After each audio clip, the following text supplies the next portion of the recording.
Computer networks में हम अध्याय 2 यानी कि द फिजिकल लेयर्स देख रहे हैं।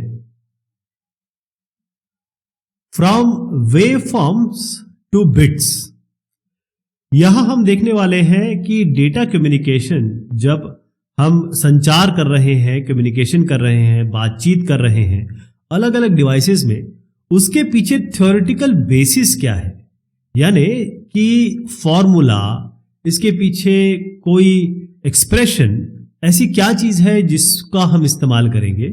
इसके बाद हम देखेंगे कैसे हम एनालॉग वेव फॉर्म को बिट्स में चेंज करेंगे, और ये वाइस वर्सा भी होगा, इसी को हम मॉड्यूलेशन कहते हैं।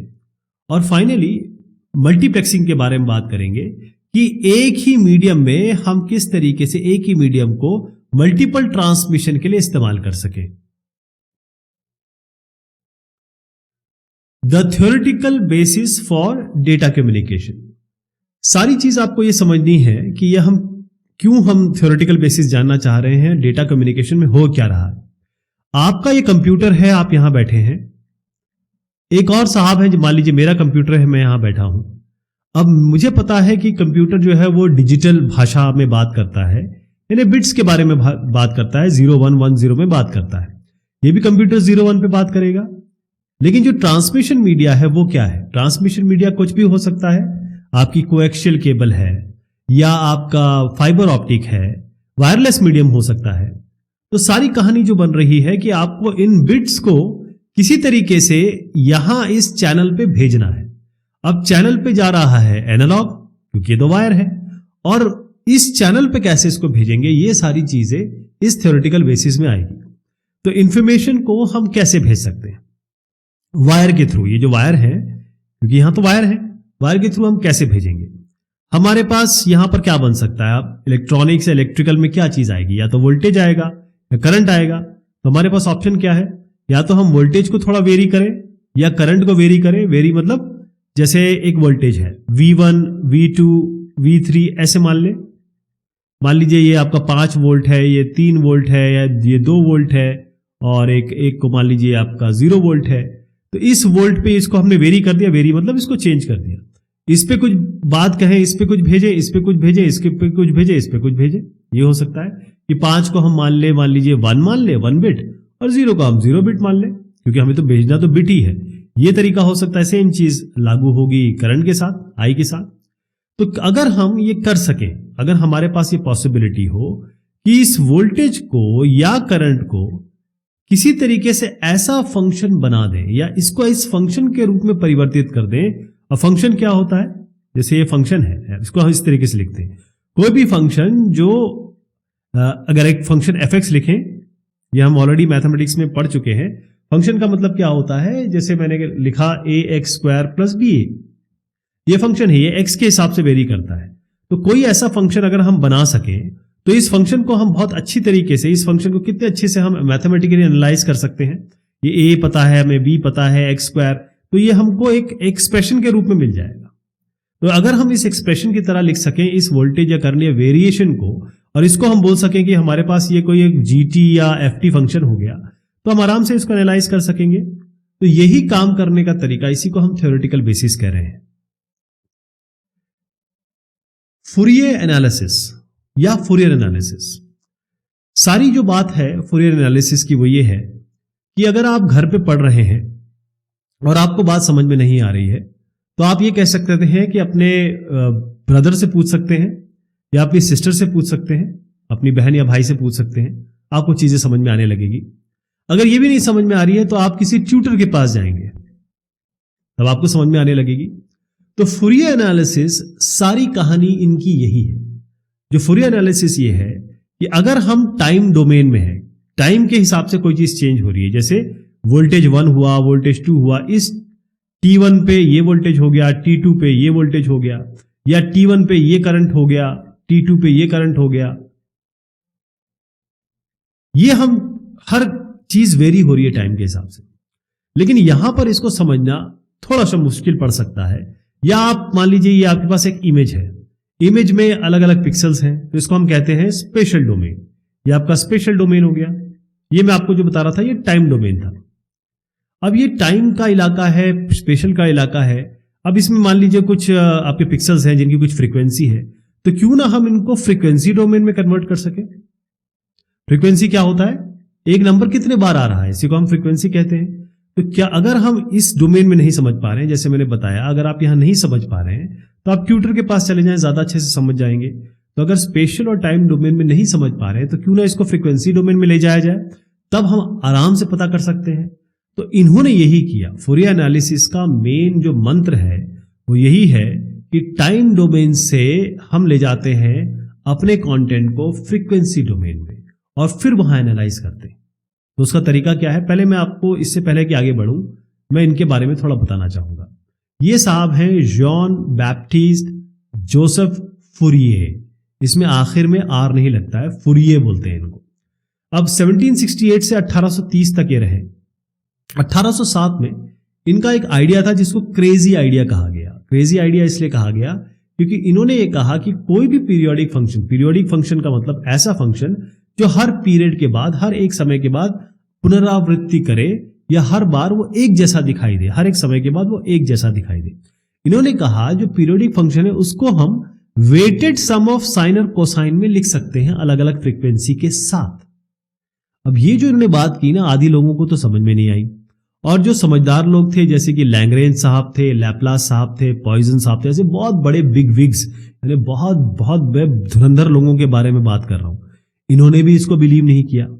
लेकिन जब इसको 1878 में, आप देखिए 1830 में तो इनका देहांत भी हो गया था, 1878 में जब इसको ट्रांसलेट किया गया तब इसको संज्ञा दी गई फूरियर सीरीज।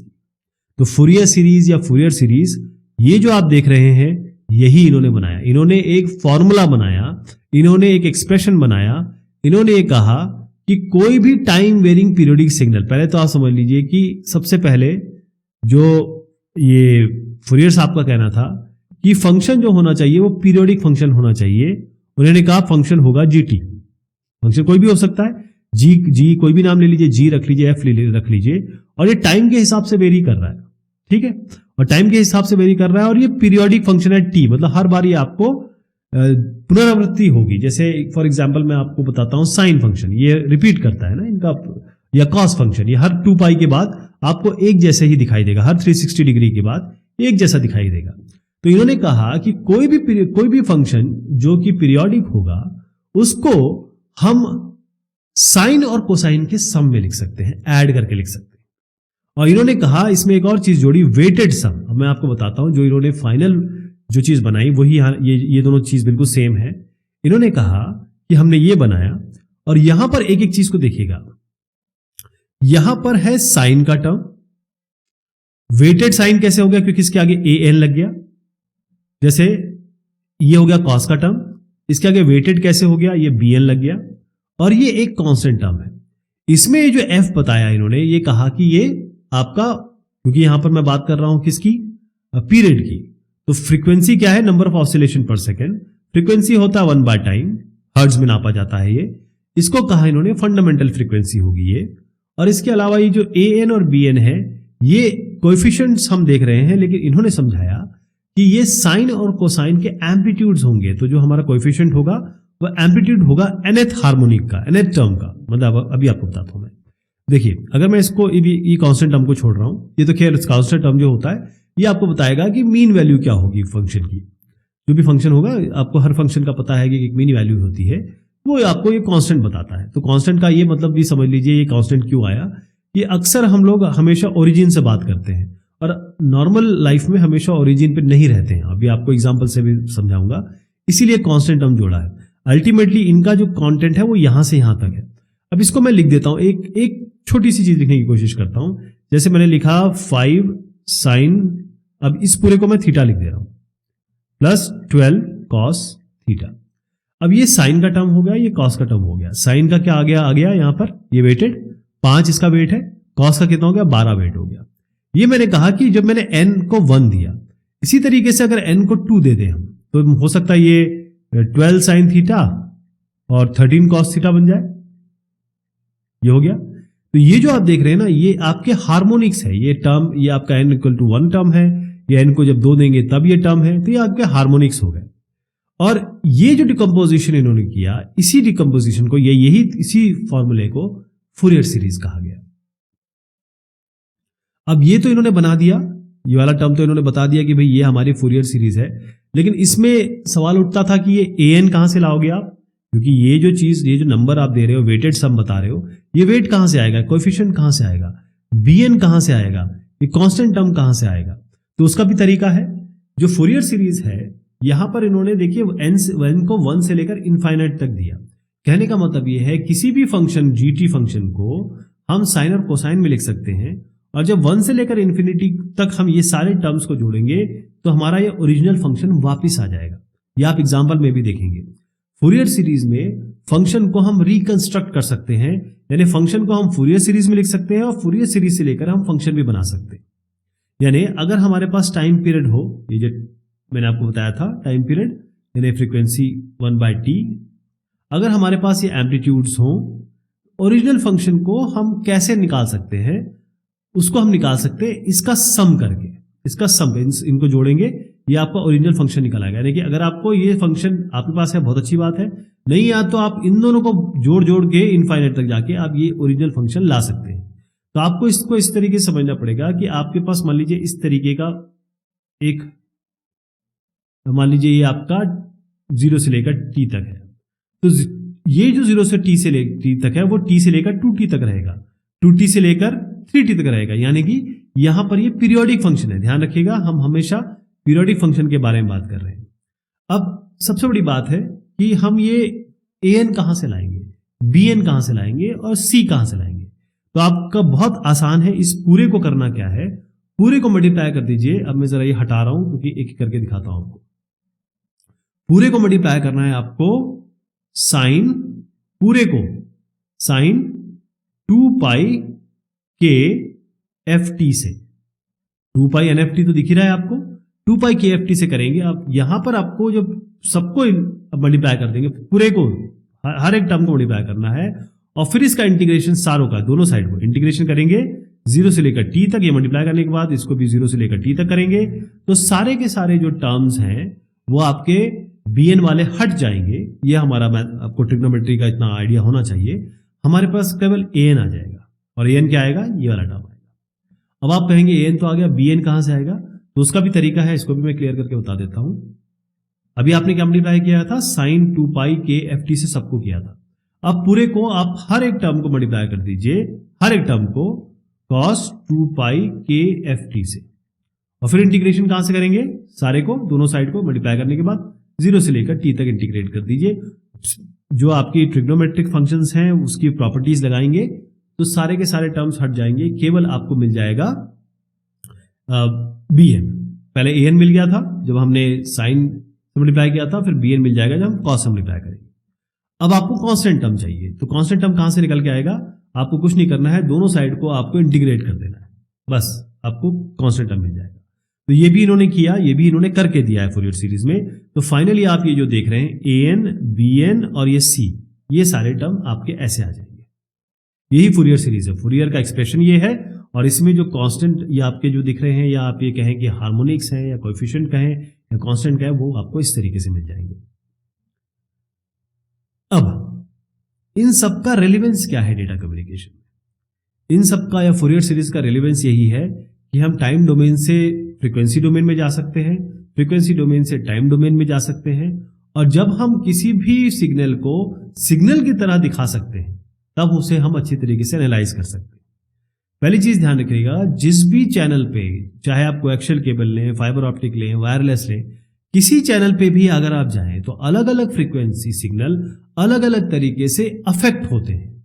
हर एक सिग्नल जो होगा वो अलग अलग से तरीके से इफेक्ट होता है। अब इसको समझने के लिए हम एक एग्जांपल लेते हैं। एग्जांपल देखिए कि ASCII कैरेक्टर, मान लीजिए हमको B भेजना है, हमको ट्रांसमिशन करना है ASCII कैरेक्टर का।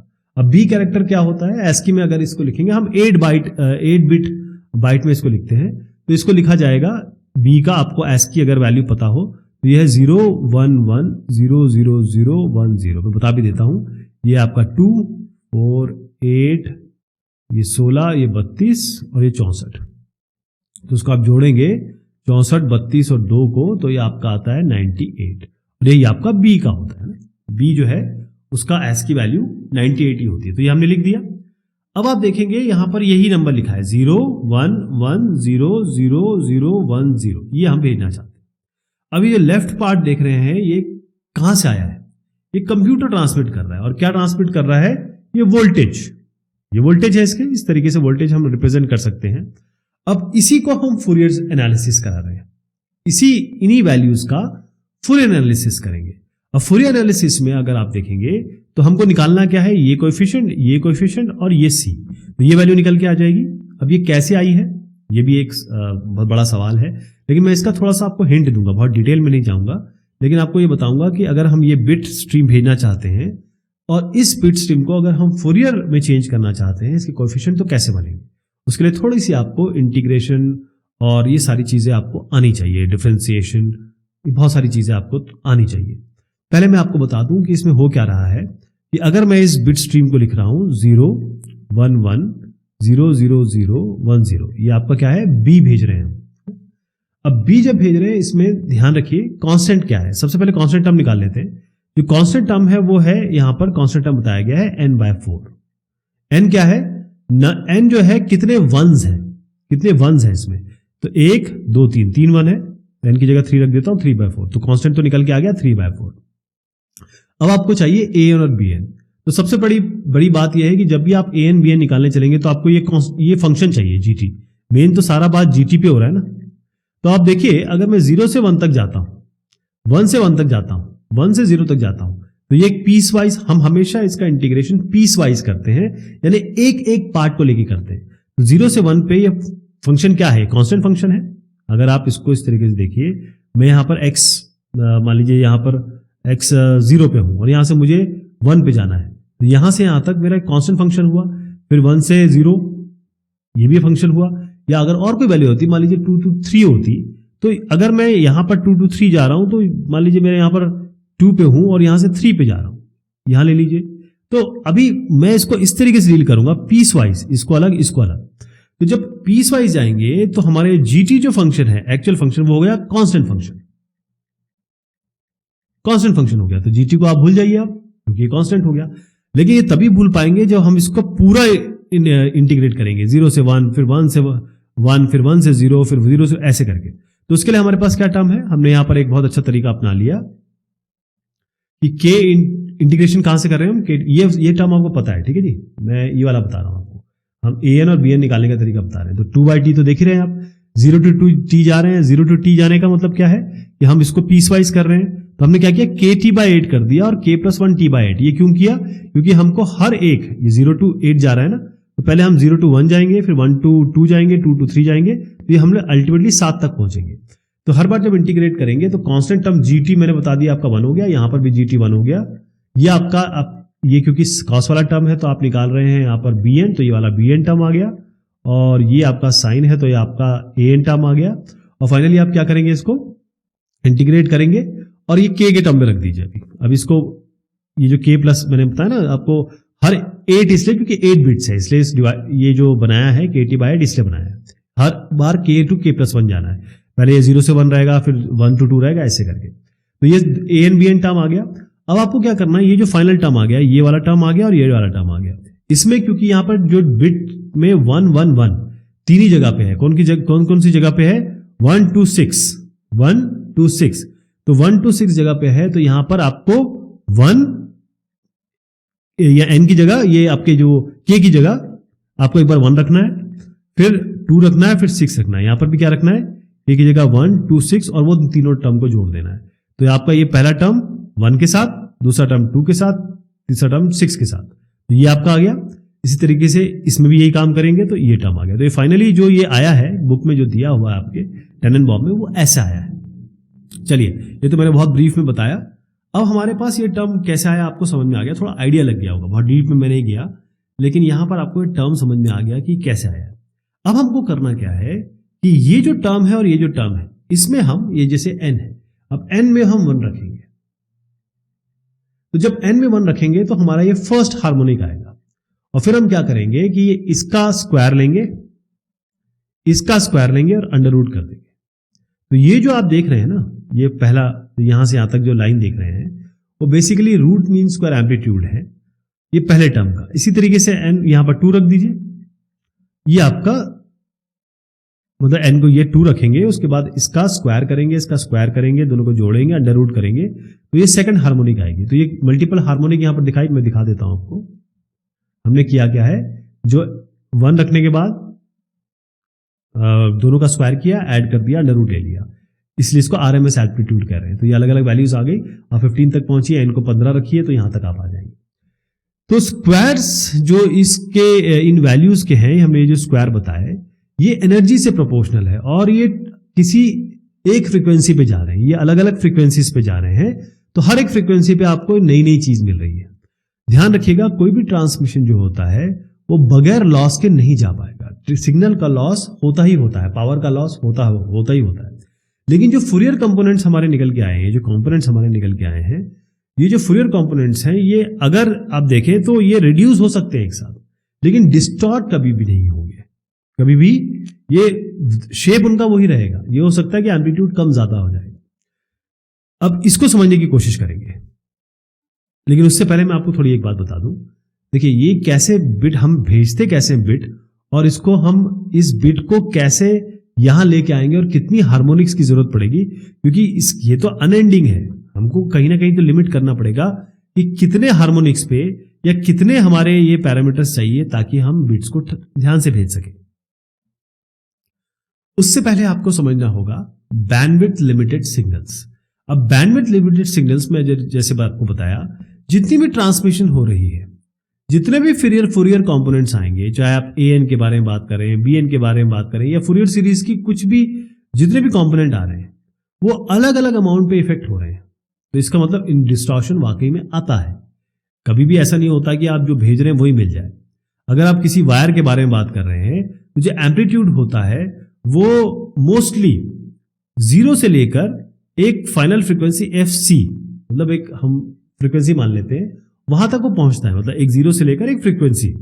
अच्छा, इस फ्रीक्वेंसी के ऊपर जो है वो एटेन्यूएट हो जाता है, यानी कि एक वायर है, जैसे मैंने कोएक्सियल केबल ले लिया, यहां पर जब जाएगा डेटा जाएगा, या फिर जो आप जो भी ट्रांसमिशन कर रहे हैं, तो वो 0 से लेकर fc तक तो जा रहा है। इसके ऊपर वाली जो फ्रीक्वेंसी है, वो उसको हम कट ऑफ फ्रीक्वेंसी कह रहे हैं, वो एटेन्यूएट हो जाएगी। एटेन्यूएट का मतलब वो किसी न किसी तरीके से खत्म हो जाएगी।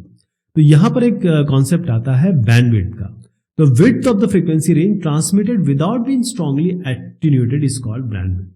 अब आप फ्रीक्वेंसी भेज तो रहे हैं, मतलब आप कुछ भेज तो रहे हैं, लेकिन मान लीजिए आपने इतना भेजा और वायर आपका केवल इतना ही ले गया, इसको हम कहेंगे बैंडविड्थ। क्लियर हो गया? इसी को हम बैंडविड्थ कहेंगे। प्रैक्टिस में जो कट ऑफ होता है इतना शार्प नहीं होता है। ऐसा नहीं कि बिल्कुल एकदम शार्प बता देंगे कि ये 0 से लेकर fc यहां तक जाएगा, ऐसा नहीं है। हम इसको कोड करते हैं 0 से लेकर उस फ्रीक्वेंसी पर जहां पर जो रिसीव पावर है, मतलब ये ट्रांसमीटर है, ये रिसीवर है, जो रिसीव पावर है वो आधा हो जाए। अब ये कॉन्सेप्ट क्या होता है मैं आपको बताता हूं। अब देखिए, यहां पर मैं आपको एक चित्र दिखा रहा हूं। ये तो खैर पास बैंड का है। यहां पर एक वैल्यू आई है -3 dB, ये बहुत चलती है। ये कहां से आई है? और यहां पर देखेंगे जब हम ट्रांसमिशन कर रहे हैं, यहां पर एक कट ऑफ फ्रीक्वेंसी है -3 का। तो ये -3 जो dB है, ये कहां से आई है? 20 log 0.707 और 10 log 0.5। अगर आपको ये बताना है या ये कहें कि किसी भी सिग्नल का बैंडविड्थ निकालना है, ये बताना है, ये कैसे आएगा? Decrease the voltage from maximum to 0.707, करीबन 70%, या decrease the power from maximum to half power. तो ये जो इस प्रतिशत पे आया है, उसी से 28 डेसिबल जो होता है वो लॉग में आता है, वो मैं आपको पहले ही बता चुका हूं। तो अभी फिलहाल आप केवल जानकारी के लिए, इसमें बहुत डिटेल में मत जाइए, केवल ये जो वैल्यू आ रही है ना, क्योंकि बहुत बार पूछा जाता है -3 dB कहां से आता है, वो मैं आगे भी बताऊंगा आपको। तो यहाँ 20 log 0.707 और ये जो हाफ का मैंने बताया ना, तो बैंडविड्थ को आप ये कह सकते हैं कि किसी कोटेड फ्रीक्वेंसी जहां पर जब रिसीव पावर है वो आधा हो जाता है, इसीलिए यहां 0.5 है। इसी को हम कहेंगे कट ऑफ फ्रीक्वेंसी। ये ध्यान रखिएगा कि जो बैंडविड्थ है ये फिजिकल प्रॉपर्टी है ट्रांसमिशन मीडियम की। ये पूरी तरीके से आपके वायर के कंस्ट्रक्शन पे, वायर कितना मोटा है, उसकी लेंथ क्या है, वायर या फाइबर का मटेरियल क्या है, इस पे डिपेंड करता है। Bandwidth limited signals. अब अगर हमको बैंडविड्थ लिमिट करना है ना, जैसे मान लीजिए ये पूरा का पूरा एक रास्ता है, अब हमने क्या किया कि यहां पर कुछ काम चल रहा है तो केवल इतना रास्ता जाने के लिए छोड़ दिया, तो ये कैसे काम होगा, ये काम होगा फिल्टर के तहत। फिल्टर ये काम करेगा। जैसे एग्जांपल के तौर पे बताता हूं आपको, 802.11 वायरलेस चैनल जो है उसको तकरीबन 20 मेगाहर्ट्ज यूज करता है, जो वायरलेस चैनल्स हैं। तो इस 20 मेगाहर्ट्ज के लिए, हर एक चैनल के लिए आप क्या कर सकते हैं, फिल्टर यूज कर सकते हैं। तो 802.11 के जो रेडियोज है वो फिल्टर कर देते हैं इस सिग्नल बैंडविड्थ को। थोड़ा इसको और नेचुरल तरीके से समझिए, जो हमारे पुराने टेलीविजन थे, हर एक चैनल जो है वो 6 मेगाहर्ट्ज यूज करता था। तो इस 6 मेगाहर्ट्ज को आप कैसे विभक्त करेंगे, उसकी बाउंड्री कैसे बनाएंगे, सबसे अच्छा तरीका है आप फिल्टर्स का उपयोग करेंगे। तो फिल्टरिंग का मतलब ही ये होता है कि अगर आपके पास पूरा का पूरा एक स्पेक्ट्रम है, आप ये पार्ट अलग दे दें, ये पार्ट अलग दे दें, यानी कहने का मतलब ये है कि आपने फिल्टर कर दिया, ये कुछ फ्रीक्वेंसी, ये कुछ फ्रीक्वेंसी। तो इससे क्या होगा कि पूरा का पूरा जो ओवरऑल एफिशिएंसी है आपके पूरे स्पेक्ट्रम की जो आपको मिली है, उसका इस्तेमाल अच्छे से हो पाएगा। अब आप बेस बैंड और बैंड पास सिग्नल समझिए। इसमें अंतर जो समझना बस ये है कि एक जीरो के अराउंड सेंटर्ड होता है, एक जीरो के अराउंड सेंटर्ड नहीं होता है। तो वो सारे सिग्नल जो जीरो से लेकर किसी मैक्सिमम फ्रीक्वेंसी, एफ मैक्स कर दीजिए, कई जगह इसको एफ सी लिखा जाता है, तो जीरो से लेकर किसी मैक्सिमम फ्रीक्वेंसी तक अगर कोई सिग्नल है, इसको हम कहेंगे बेस बैंड सिग्नल। क्या कहेंगे? इसको हम कहेंगे बेस बैंड सिग्नल। और बैंड पास या पास बैंड सिग्नल्स क्या हो जाएंगे? इसी को हम थोड़ा शिफ्ट कर देंगे, यानी सिग्नल जो पहले जीरो पे सेंटर्ड थे उनको थोड़ा खिसका दिया गया ताकि ये जो हायर रेंज ऑफ फ्रीक्वेंसी है इसको भी कवर कर सके, जैसे वायरलेस ट्रांसमिशन में होता है। इसी को हम पास बैंड सिग्नल कहते हैं। यहां पर अंतर देखिएगा, जो बेस बैंड सिग्नल है, यहां पर ये सिग्नल आप देख रहे हैं, ये जीरो के अराउंड सेंटर्ड है, और यहां पर ये फ्रीक्वेंसी, इसकी ये फ्रीक्वेंसी, मैक्सिमम फ्रीक्वेंसी यहां तक जा रही है। इसमें डीसी कंपोनेंट हो सकता है। अब बैंड पास सिग्नल के बारे में बात करेंगे तो हमने क्या किया, इसको खिसका दिया। ये जो आप देख रहे हैं, इसको खिसका दिया। तो कितना खिसका दिया, कितना आगे बढ़ा दिया, इतना पोर्शन आगे बढ़ा दिया। तो ये कितना हो गया, मान लीजिए आपका ये आगे बढ़ गया, तो एक फॉर्मूला बन गया f c minus b by two या f c plus b by two. तो ये जो एफ सी है अब इसके अराउंड सेंटर्ड है, ये जो फ्रीक्वेंसी है इसके अराउंड सेंटर्ड है, किसी एफ सी के अराउंड सेंटर्ड है, और ये जो है ये जीरो के अराउंड सेंटर्ड है। यही अंतर है बेस बैंड और बैंड पास सिग्नल में।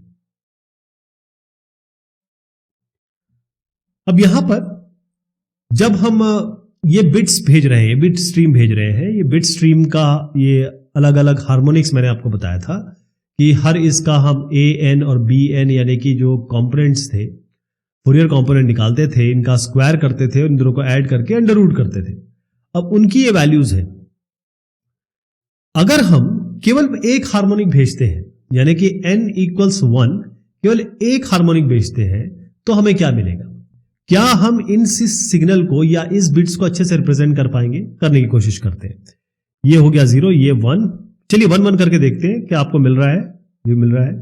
अब देखिए ये 1 1 ऊपर की तरफ जा रहा है, ये 1 नीचे की तरफ जा रहा है। तो अच्छी तरीके से आप वोल्टेज के तौर पे भी इसको रिप्रेजेंट नहीं कर पाएंगे। थोड़ा सा और आगे बढ़ते हैं। अब हम 2 1 की जगह n इक्वल्स 1 है, n इक्वल्स 2 भी इंक्लूड कर लेते हैं, 2 हार्मोनिक भेजते हैं।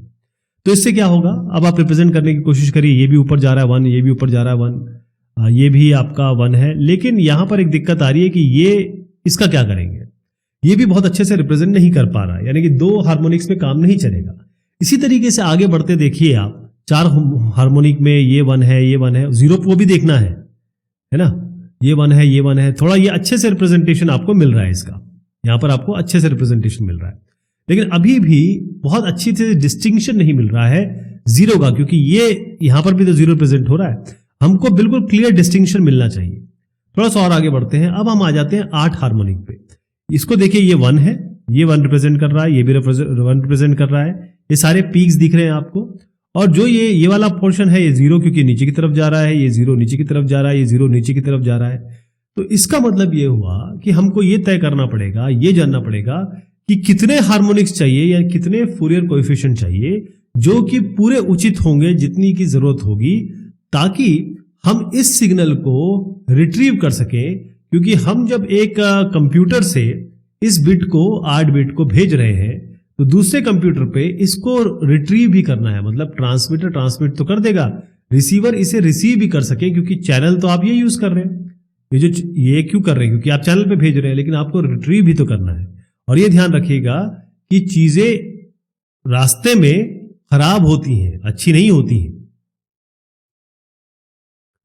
इसमें एक और कॉन्सेप्ट है, थोड़ा सा अगर मैथमेटिक्स देखें इसकी, तो यहां जो बिट रेट है, जैसे फॉर एग्जांपल अगर आपको यहीं पे इस टेबल के हिसाब से बताऊं कि मान लीजिए बी बिट रेट है आपका बी बिट्स पर सेकेंड,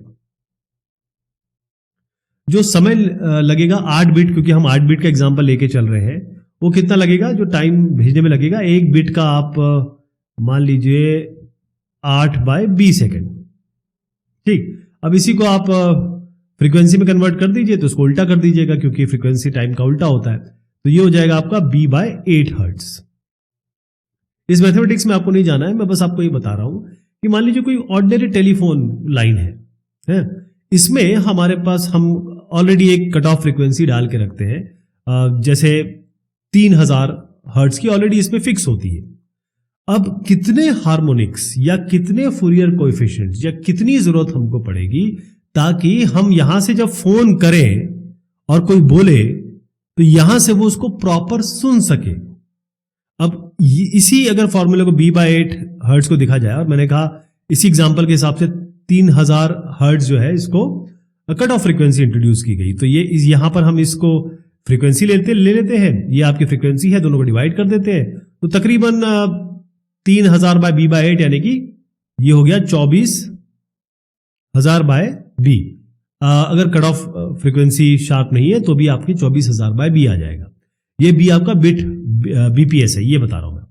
अब अगर आप इसकी वैल्यू इसमें रखेंगे, मतलब 24000 बाय आप 38400 करिए या फिर 9600 करिए या 1200 करिए, इसी से आपको पता चल जाएगा कि आपको कितनी हार्मोनिक्स की जरूरत पड़ेगी। जैसे आपको पहले मैं यहां ले जाता हूं 38.4 kbps, मतलब इस पे ले जा रहा हूं। यहां पर अगर आप इस बीट रेट की बात करते हैं तो हार्मोनिक तो है ही नहीं यहां पर, मतलब जब आप इसको रीजनरेट करेंगे, जब वापस में इसको रिट्रीव करेंगे तो आपको कुछ नहीं मिलेगा, बाइनरी सिग्नल आपको मिलेगा ही नहीं, और आपको तो बाइनरी सिग्नल चाहिए ना, तो ये तो हो ही नहीं सकता। यहां पे आप 9600 पाइए तो भी थोड़ा ट्रिकी है, तो ये थोड़ा सा देखना पड़ेगा इसमें कि कौन सा ऐसा वैल्यू है, क्योंकि ये सारा का सारा चैनल पे डिपेंड करता है। जैसे मैंने आपको बताया कि जो बैंडविड्थ अगर आपका लिमिट है और वहां पर अगर आपके पास बहुत बढ़िया नॉइसलेस चैनल भी है, तो बैंडविड्थ लिमिट करने का मतलब ये हो गया, क्योंकि आपने यहां लिमिट कर दी तो ये डेटा रेट को भी लिमिट कर देगा, ये ध्यान रखिएगा। तो बहुत सारे ऐसे कोडिंग स्कीम है जिसमें अलग अलग वोल्टेज लेवल का यूज कर सकते हैं ताकि हम डेटा रेट बढ़ा दें, लेकिन मैं आपको बस यही बता रहा हूं कि जब हम बिट्स को भेज रहे हैं तो बिट्स को रिसीव करना है, तो कितने हार्मोनिक्स में भेजना है, कितने हार्मोनिक्स में रिसीव करेंगे, उसमें बहुत सारी चीज डिपेंड करती है। अब इलेक्ट्रिकल इंजीनियर्स के लिए ध्यान रखिएगा, इलेक्ट्रिकल इंजीनियर्स के लिए थोड़ा अलग बैंडविड्थ के मायने होते हैं, और कंप्यूटर साइंटिस्ट या कंप्यूटर पे जो काम करते हैं उनके लिए अलग मायने होते हैं बैंडविड्थ के। जो इलेक्ट्रिकल इंजीनियर है, एनालॉग की अगर हम बात करें, बैंडविड्थ का इनका मतलब ये होगा कि वो जो हर्ट्ज में देखते हैं उसे कहते हैं वो बैंडविड्थ है। कंप्यूटर साइंस में वो जब भी मैक्सिमम डेटा रेट देखते हैं, यानी बिट पर सेकंड वाली चीज देखते हैं, वो ये कहते हैं कि हाँ भाई ये बैंडविड्थ है।